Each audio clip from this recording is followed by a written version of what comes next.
जिंदल जी, राधे राधे महाराज जी। महाराज जी, मेरा प्रश्न है कि यदि आपकी कोई इच्छा पूरी नहीं हो रही हो और आपने सब कुछ करके देख लिया हो तो उसे कब तक प्रयास में लाना चाहिए? इच्छा किसकी पूरी हो गई है हमें बता दो। कोई भारत में या विश्व में कोई खड़ा होकर बोल दे कि मेरी इच्छाएं पूर्ण हो गई है, मुझे कुछ नहीं चाहिए, वो वही कह सकता है जो परमात्मा से चित्त को जोड़ चुका है, दूसरा नहीं कह सकता। चाह मिटी चिंता मिटी मनुआ बेपरवाह, और जिनको कछु न चाहिए वो साहन के साह। वो कोई संत होगा, कोई फकीर होगा, कोई भगवत चिंतन परायण गृहस्थ होगा, जिसके जैसे केवट भगवान के चरणों को जब धोया तो अति आनंदो मगि अनुरागा, चरण सरोज पखारन लागा। तो भगवान के चरणों के स्पर्श से केवट की स्थिति हुई कि वो साक्षात भगवान से कह रहा है अब कछुनाथ न चाहे मोरे, अब नहीं चाहिए। अच्छा, हमें जो जगत की इच्छाएं हैं इनको जो हमें पूरी करनी है, इनके लिए हमारे पास भजन और तप होना चाहिए। भजन और तप नहीं तो केवल इच्छा करने से नहीं पूर्ति होगी। अगर हमारी इच्छा है तो हमें साधना करनी पड़ेगी। नाम जप करो, कोई अनुष्ठान करो, कोई स्तोत्रों का गान करो। हम कहते हैं गजेंद्र मोक्ष का पाठ करो, रोज गजेंद्र मोक्ष का पाठ करो और नाम जप करो। देखो ये तुम्हारी इच्छा की पूर्ति होती कि नहीं, पर नियम पूर्वक करो। साधना करने से इच्छा की पूर्ति होती है, ऐसे थोड़ी इच्छा की पूर्ति होती। इच्छा मिट जाए इसके लिए क्या करें?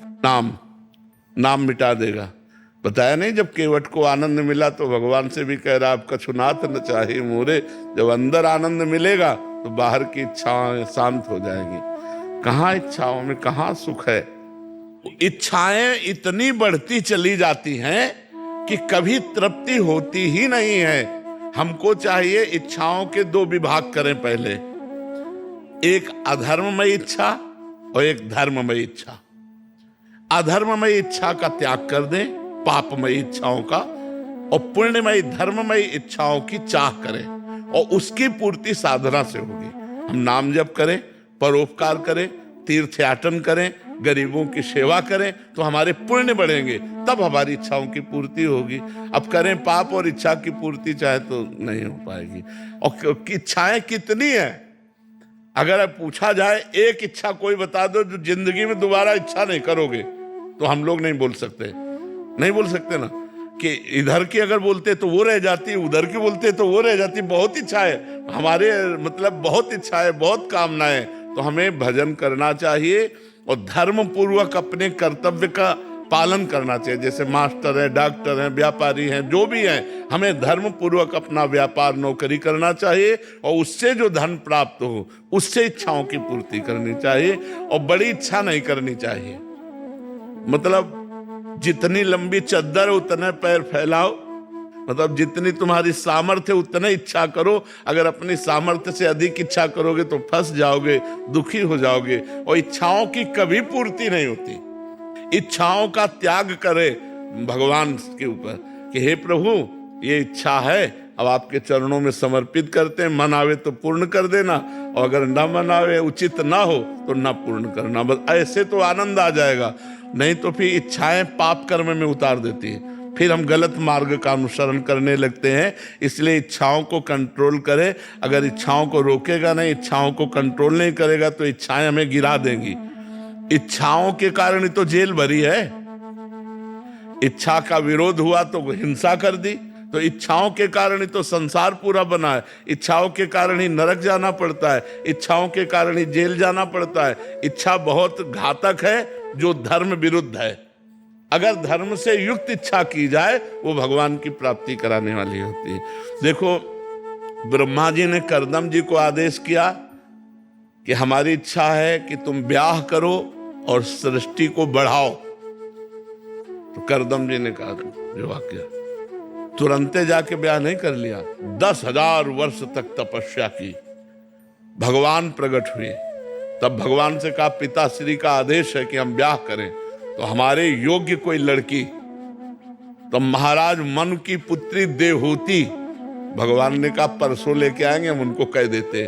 आदि सम्राट महाराज मनु और उनकी पुत्री देवहूति से ब्याह किया तो भगवान कपिल देव जी के रूप में प्रकट हुए।